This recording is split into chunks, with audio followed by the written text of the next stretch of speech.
Fibre ने मेरे 4 accounts ban कर दिए, यानी कि मेरी जो अर्निंग थी फ्रीलांसिंग से वो यहाँ से यहाँ हो गई।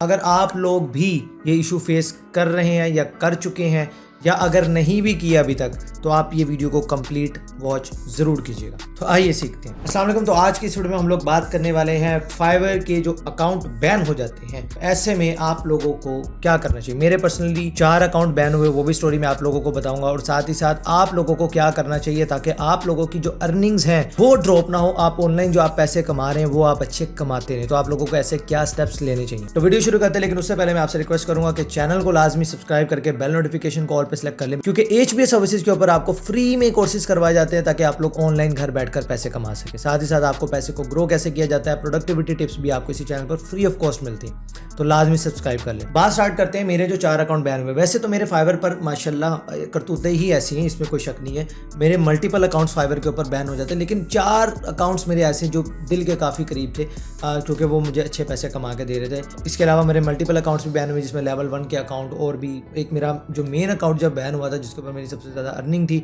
उस टाइम मुझे सबसे ज़्यादा बड़ा धचका लगा था और बहुत ज़्यादा दुख हुआ था। तो सबसे पहले अकाउंट की जो स्टोरी बताता हूँ और उससे मैंने जो चीज़ सीखी वो मैं साथ ही आपको बता दूँगा। जब मेरा सबसे पहला अकाउंट फाइवर का बैन हुआ, मैं यूट्यूब पर उस वक्त मैं वीडियोस बनाता था और वीडियोस के अंदर लोगों को सिखाता था, लेकिन मेरा चैनल जो है वो मोनेटाइज नहीं था। मेरा चैनल यूट्यूब पर तब जाकर मोनेटाइज हुआ जब मेरे कुछ 50,000 सब्सक्राइबर जो है वो कंप्लीट हो चुके थे, लेकिन मेरा चैनल मोनेटाइज नहीं था। मेरा फाइवर का मेन अकाउंट था जिससे मैं, अल्लाह का शुक्र है, मैं फ्रीलांसिंग करता था, मैं लोगों को सिखाता भी था हर चीज़, तो मेरी वहाँ से अर्निंग आ रही थी। तो इसलिए मुझे यूट्यूब की टेंशन नहीं थी कि यूट्यूब पैसे देता है नहीं देता, मुझे सिखाना था तो मैं सिखा रहा था। लेकिन एक दिन क्या हुआ कि मुझे ईमेल आती है कि जी आपका अकाउंट जो है वो कुछ सस्पिशियस एक्टिविटी या कुछ ऐसा हुआ है, इनवैलिड एक्टिविटी, तो उसकी वजह से आपका अकाउंट जो है वो बैन हो चुका। तो यकीन करें मेरे पैरों के नीचे से ज़मीन निकल गई थी, क्योंकि मेरी पूरी फैमिली मुझ पर डिपेंडेंट थी और सडनली मेरी अर्निंग जो है वो ज़ीरो हो चुकी थी। उसके अलावा मेरा कोई और सोर्स ऑफ इनकम नहीं था। वही एक फाइवर का अकाउंट था मेरे पास, जिससे अल्लाह का शुक्र है मेरे अच्छे पैसे बन रहे थे, फैमिली की लाइफ चेंज कर पा रहा था, हर चीज़ हो रही थी, लेकिन वो बंद हो गया। उस दिन यकीन करें उस रात मुझे नींद नहीं आई। मेरी वाइफ मुझसे पूछ रही कि क्या हुआ, खैर मैंने उसको भी नहीं बताया। अगले दिन उठा मैंने, फिर उन्हें बताया कि मेरे साथ कल ये इशू हो गया, खैर वो भी बड़ा परेशान हो गई, ये क्या हो गया। तो खैर मेरा जब वो अकाउंट बैन हुआ तो मैं बड़ा परेशान हुआ, लेकिन अल्लाह का शुक्र है मैंने उस वक्त भी अल्लाह ताला से दुआ की, अल्लाह ताला ने तौफीक दी कि अल्लाह ताला ने मुझे नाउमीदी से बचाया, और मैंने अल्लाह से दुआ की, अल्लाह मेरे पे ये प्रॉब्लम आ गई है, मेरे अल्लाह को मेरा जुगाड़ करो, कोई सोल्यूशन करो। खैर मैं नाउमीद नहीं हुआ, मैंने नया अकाउंट बनाया और मैंने काम वगैरह शुरू कर दिया। कुछ मेरे क्लाइंट से जो ऑलरेडी बाहर मैंने बनाए हुए थे, अल्लाह का शुक्र है मैंने बना लिए थे, अगर नहीं बनाए होते तो मैं वहाँ पे भी रोल ही रहा होता। तो मैंने नया अकाउंट बनाया, मैंने दोबारा उसके ऊपर काम शुरू किया, लेकिन अल्लाह का करम ये हुआ कि 3 दिन के बाद, एग्जैक्टली 3 दिन के बाद मुझे यूट्यूब चैनल से, यूट्यूब वालों की तरफ से ईमेल आया कि आपका चैनल मोनेटाइज हो गया। चैनल मोनेटाइज हुआ और उसके बाद अल्लाह ने एक और करम क्या किया कि कुछ दिन के बाद, यानी कि उसी हफ्ते के दरमियान मेरा चैनल भी मोनेटाइज हुआ और उसके बाद मेरी वीडियो भी वायरल होना शुरू हो गई। अचानक से मेरी वीडियोस कुछ मिलियंस में गई, कुछ 5 लाख, कुछ 6 लाख, कुछ 1 लाख, इस तरह करते करते मुझे तो समझ ही नहीं आई क्या हो रहा है। यानी कि जो वो 50,000 सब्सक्राइबर तक मैं फ्री पढ़ा रहा था, कोई पैसा नहीं मिल रहा था, अल्लाह ताला ने एकदम से ऐसा करम किया कि मेरी मोनेटाइजेशन तो ऑन हुई लेकिन साथ ही साथ वीडियोज वायरल होना शुरू हो गई। तो मेरा जो वो फाइनेंशियल इतना लॉस नहीं हुआ था जितना मुझे, अल्लाह का शुक्र, अल्लाह ने अपने करम से मुझे नवाज दिया। अब आप लोगों के लिए यहाँ पर क्या सीख है जो मैं आप सबको कहूँगा। देखो यार, फाइवर है या कोई भी प्लेटफॉर्म है जिसके ऊपर भी आप काम कर रहे हो, स्पेशली अगर आप फाइवर पे काम कर रहे हो, तो प्लीज अपने उस एक अकाउंट के ऊपर डिपेंड मत करो। वो भले लेवल 2 का है, टॉप रेटेड बन गए हो, नहीं बने हो, लेकिन अर्निंग उससे अच्छी कर रहे हो, तो अपने उस एक अकाउंट के ऊपर डिपेंड ना करो, अपने मल्टीपल सोर्सेज ऑफ इनकम बनाओ। हम फ्रीलांसिंग में जब नया नया अच्छा पैसा कमाना शुरू करते हैं ना, स्पेशली हम जो मिडिल क्लास है, मुझे जैसे लोअर मिडिल क्लास फैमिली से बिलोंग करते हैं, तो उनसे ये होता है कि जैसे ही थोड़ा पैसा आना शुरू होता है ना, तो उनसे संभाला नहीं जा रहा होता। वो कहते हैं बस यही सब कुछ है, वो सब कुछ इसी को मान लेते, दिमाग के ऊपर पर्दे डाल जाते। तो आपने ये नहीं करना, अपने मल्टीपल सोर्सेज ऑफ इनकम जरूर बनाए। अब मैंने वो चैनल बनाया हुआ था, हालांकि मुझे यकीन करें उस वक्त नहीं टेंशन थी कि चैनल से पैसे इतने आ रहे हैं या नहीं आ रहे, लेकिन वो चैनल था ना, मोनेटाइज हो गया, वहां से भी रेवेन्यू आ गया। कुछ मेरे लिंक्स बने हुए थे क्लाइंट्स के साथ, मैंने उनकी हेल्प से अपने नए अकाउंट को दोबारा से एक अच्छी स्टेज पर ले आया। एटलीस्ट मैं विद इन मंथ में उसको लेवल 1 पे ले गया था। तो इसलिए आप लोगों को भी चाहिए कि आप लोग अपने multiple sources sources of income पर जाओ।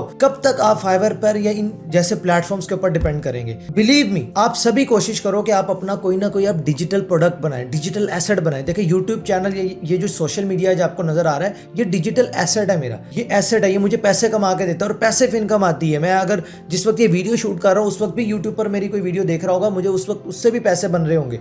तो आप लोगों को भी ये चीज समझनी चाहिए। आप डिजिटल एसेट में कोई टेम्पलेट बना लो ग्राफिक डिजाइनर और स्पेसिफिक इंडस्ट्रीज के लिए, रियल एस्टेट के लिए, रेस्टोरेंट्स के लिए, और भी जितनी इंडस्ट्रीज हैं स्पेशली उनके लिए कुछ 200-300 टेम्पलेट्स का सेट डिजाइन कर दो कि आप ये मुझसे लेट्स से $20 में ले लो या $10 में ले लो। कहने में बहुत सस्ता है कि यार मैं 300 टेम्पलेट बनाऊंगा, बहुत मेहनत लगेगी, $10 में या $20 में दे दूं। भाई वो आप 1000 लोगों को बेचो, 10,000 लोगों को बेचो, आप किसी को भी दे सकते हो। वो उसको एडिट करें, कलर चेंज करें और वो इस्तेमाल कर सकते हैं। आप इस तरह से सोचें। आप कोई ऑनलाइन ट्रेनिंग बना लें, कोई कोर्स आप बना सकते हैं, यूट्यूब पे आप चैनल बनाएं, लोगों को सिखाएं, चैनल ग्रो होगा तो आपको वहां से भी इनकम आना स्टार्ट हो सकती है। आप एफिलिएट मार्केटिंग कर सकते हैं। आप कोडर हैं, आपको कोडिंग अच्छी आती है, डेवलपर है, आप कोई प्रोडक्ट बना लो यार, अपनी कोई छोटे से छोटा टूल स्टार्ट कर लो। आजकल तो टूल्स की वेबसाइट मोनेटाइज होती है और उनके ऊपर रेवेन्यू इतना अच्छा मिलता है। आप फ्री में कोई ऐसा टूल बना दो और उसको आप गूगल एडसेंस से मोनेटाइज कर सकते हो। फिर उसी टूल का कोई पेड वर्जन निकाल दो कि आप ये फ्री में यूज़ कर रहे हैं, अगर आपको इसके और मतलब बेनिफिट्स चाहिए तो आप इसके $10 पर मंथ दे दो, $5 पर मंथ दे दो, या $50 में फॉर लाइफ टाइम ले लो, $100 में ले लो, तो आप उस टूल को मल्टीपल टाइम बेच सकते हो। प्लीज़ डिजिटल प्रोडक्ट्स के अंदर इन्वेस्ट करें। मैं आपको अपनी एग्जांपल दूं, मैंने ब्लॉगिंग के अंदर बहुत ट्राई किया, पैसे कमाए भी, लेकिन उतना मैं सक्सेसफुल नहीं रहा। आज भी छोड़ी नहीं है ब्लॉगिंग, कोशिश पूरी करता हूँ। इसके अलावा मैंने HP टूल के ऊपर इन्वेस्ट किया। मैंने bkabil.com बनाया, जो ई लर्निंग प्लेटफॉर्म है हमारा, जहाँ पर पाकिस्तान के डिफरेंट इंस्ट्रक्टर्स आपको फ्रीलांसिंग और डिफरेंट स्किल सिखाते हैं। तो मैंने इस तरह डिजिटल अपने प्रोडक्ट्स बनाए ताकि अल्लाह ना करे अगर कभी मेरी फ्रीलांसिंग डेड भी होती है तो मुझे टेंशन नहीं होगी, क्योंकि मेरे पास मल्टीपल सोर्सेज ऑफ इनकम है, पैसिव इनकम सोर्सेज हैं, डिजिटल प्रोडक्ट्स हैं जिनको मैं कभी भी कहीं से भी एक्सेस करके कहीं भी सेल कर सकता हूं। तो आपको भी आज से सोचें कि आप अपनी फील्ड के अंदर कौन सा ऐसा डिजिटल प्रोडक्ट आप बना सकते हैं। अब आप लोग कहेंगे यार मैं तो डिजिटल मार्केटर हूं, मैं मार्केटिंग करता हूं, तो भाई मैं क्या प्रोडक्ट बना सकता हूं? भाई आप खुद क्यों प्रोडक्ट बना रहे हैं? आप किसी से बनवा लो, मार्केटिंग सीखो, उसको बेचो। मैं आपको एक केस स्टडी बताता हूं। मैं व्हाट्सएप मार्केटिंग का एक सॉफ्टवेयर मैंने बनवा लिया, मैंने उसकी 3500 प्राइस रखी, 100 लाइसेंस बेचे मैंने, उसके रीसेलिंग लाइसेंस मैंने उसका बेसिकली लिया था, 100 लाइसेंस मैंने बेचे। ठीक है, 30,000-35,000 मेरा मार्केटिंग के ऊपर उसका खर्चा है, 30-40,000 में मेरी साइट बन गई। ठीक है, अगर आप मार्केटिंग और टोटल कॉस्ट भी मिला लो, 60-70,000 रुपये मेरा टोटल उस वेबसाइट के ऊपर और मार्केटिंग के ऊपर खर्चा है 100 लाइसेंस के। 3500 इंटू 100 कर लो कितने पैसे बनते हैं, आप खुद मैथ कर लेना। मुझे मार्केटिंग आती थी ना, तो मैंने डिजिटल प्रोडक्ट बनवा लिया। तो आप भी इस तरह से सोचें कि आप अपनी इंडस्ट्री में कौन से ऐसे डिजिटल प्रोडक्ट है जो आप खुद बना सकते हैं या किसी से बनवा सकते हैं। कोई आपके पास ऐसा आइडिया है या ऑलरेडी मार्केट के अंदर कोई अच्छा कोई टूल बहुत अच्छा चल रहा है और उसका कोई कंपेटिटर नहीं, आप बन जाओ यार, अपना टूल बना लो, तो उसके ऊपर काम करो, लेकिन अपने मल्टीपल सोर्सेज ऑफ इनकम बनाओ। और एक चीज़ और मैं आपको मजे की बताऊं, फ्रीलांसिंग से ना आप $2,000 अगर महीने का बनाते हैं अच्छे, और पैसिव इनकम से $1,000 भी बनाते हैं, ठीक है, आपको ज्यादा मजा सही असल वाला मजा वो आपको पैसिव इनकम में आएगा जब आप देखेंगे यार ऑटोमेटिकली आपके अकाउंट में पैसे क्रेडिट हो गए। अरे काम क्या, अच्छा वो प्रोडक्ट बनाया था, वो उसकी सेल हुई, उसका चस ही अलग है, sorry to my language, but उसका मजा ही अलग है। मैं ये नहीं पैसे कंपेयर नहीं कर रहा, $2,000 फिर भी ज्यादा है, वो डबल है, लेकिन वो एक्टिव इनकम है। तो आप पैसिव इनकम के ऊपर फोकस करें, ऐसे प्रोडक्ट्स बनाएं, ऐसी चीजें बनाएं जो जिस वक्त आप काम ना भी कर रहे हो तब भी आप पैसे कमा सके। और उसका बेस्ट टाइम पता कब होता है? जब आप अपने करियर के पीक पे होते हैं, क्योंकि तभी हम लोगों का दिमाग खराब हुआ होता है कि इतने पैसे आ रहे हैं, छोड़ो इधर उधर क्या निकलना, बस इधर लगे में काम चल रहा है, घूम रहे फिर रहे, ज़्यादा से ज़्यादा हम टीम बना लेंगे, उस अकाउंट से लेट्स से 10 ऑर्डर आते हैं, उनसे करवाए, आधे पैसे रखे और बैठे बैठाए हम खा रहे हैं। और हम अपने टाइम को अयाशी में वेस्ट करना शुरू कर देते, उस पैसे को ज़ाया करना शुरू कर देते। मैं कहूँगा कि वो जो पैसा आ रहा है और वो जो टाइम आपके पास है, उसी टाइम को यूटिलाइज कर लो भाई। यही वो टाइम है जो आपको इन्वेस्ट करना चाहिए अपने किसी भी डिजिटल एसेट के अंदर, क्योंकि जब आप जीरो पे जाते हैं ना, अल्लाह ना करे जब अकाउंट बैन होता है, मुझे बहुत ईमेल्स आते हैं, बहुत आते हैं, आपको तो पूरा चैनल ही इसी बेस के ऊपर है, फ्रीलांसिंग के ऊपर, तो मुझे बहुत ईमेल्स आते हैं कि सर मेरा वो अकाउंट बैन हो गया, मेरे $4,000 आते थे, $3,000 महीने का मेरा अकाउंट था, बैन हो गया, मैं क्या करूं? इवन कि मेरे पास कोई और क्लाइंट्स भी नहीं, जो था वो फाइवर था। तो मैं उनसे ये कहता हूँ कि भाई अब आप दोबारा स्टार्ट करें, यही आपके पास रह जाता है कि आप दोबारा स्टार्ट करें। हार जीत हर काम में होती है, अप्स एंड डाउन्स हर काम में आते हैं, लेकिन अल्लाह ने आपको शऊर दिया ना, आप अपने मल्टीपल सोर्सेज ऑफ इनकम बनाए, उसका फ़ायदा क्या है? बेशक एक सोर्स आपको सबसे ज़्यादा इनकम, लेट्स से 50% इनकम आपको एक सोर्स से आती है और 50% इनकम आपको मल्टीपल सोर्सेज से आती है। अल्लाह ना करे वो मेन सोर्स बंद भी होता है, एटलीस्ट आप जीरो पर नहीं जाओगे, एक बेस लेवल आपका बन जाएगा, उधर आओगे, एटलीस्ट आपकी फैमिली सफ़र नहीं करेगी, आपकी इज्जत भी कायम रहेगी, ठीक है ना। वो इज्जत जिल्लत इंसान के अपने हाथ में भी होती है, तो उसका भी आप ख्याल रखें। इज्जत जिल्लत देने वाली बेशक अल्लाह की ज़ात है, पर अल्लाह ने आपको भी तो इसबाब इख्तियार करने का इख्तियार दिया ना, आप इख्तियार कर सकते हैं। अब अल्लाह आपको इज्जत दे लेकिन आप हरकतें ऐसी करें और उसकी वजह से आपको जलील होना पड़े, तो अल्लाह ने तो आपको इज्जत दी, आपको इज्जत रासनी है, तो अपनी भी गलतियां मान लिया करें। खैर को अल्लाह के सुपुर्द और जितनी गलतियां वो आपकी अपनी, ये फार्मूला ज़िंदगी में रख लो। जो मिला अल्लाह की अता से मिला, बट जो गवाया वो आपने अपनी गलती से गवाया। बस मैं तो इतना जानता हूँ, ठीक है। अल्लाह अगर आपको इज्जत दे रहा है तो उसका ख्याल रखिए। और आज अगर आप अच्छे पैसे कमा रहे हैं तो आज वो राइट टाइम है जिसको आपको इन्वेस्ट करना चाहिए मल्टीपल सोर्सेज ऑफ इनकम में।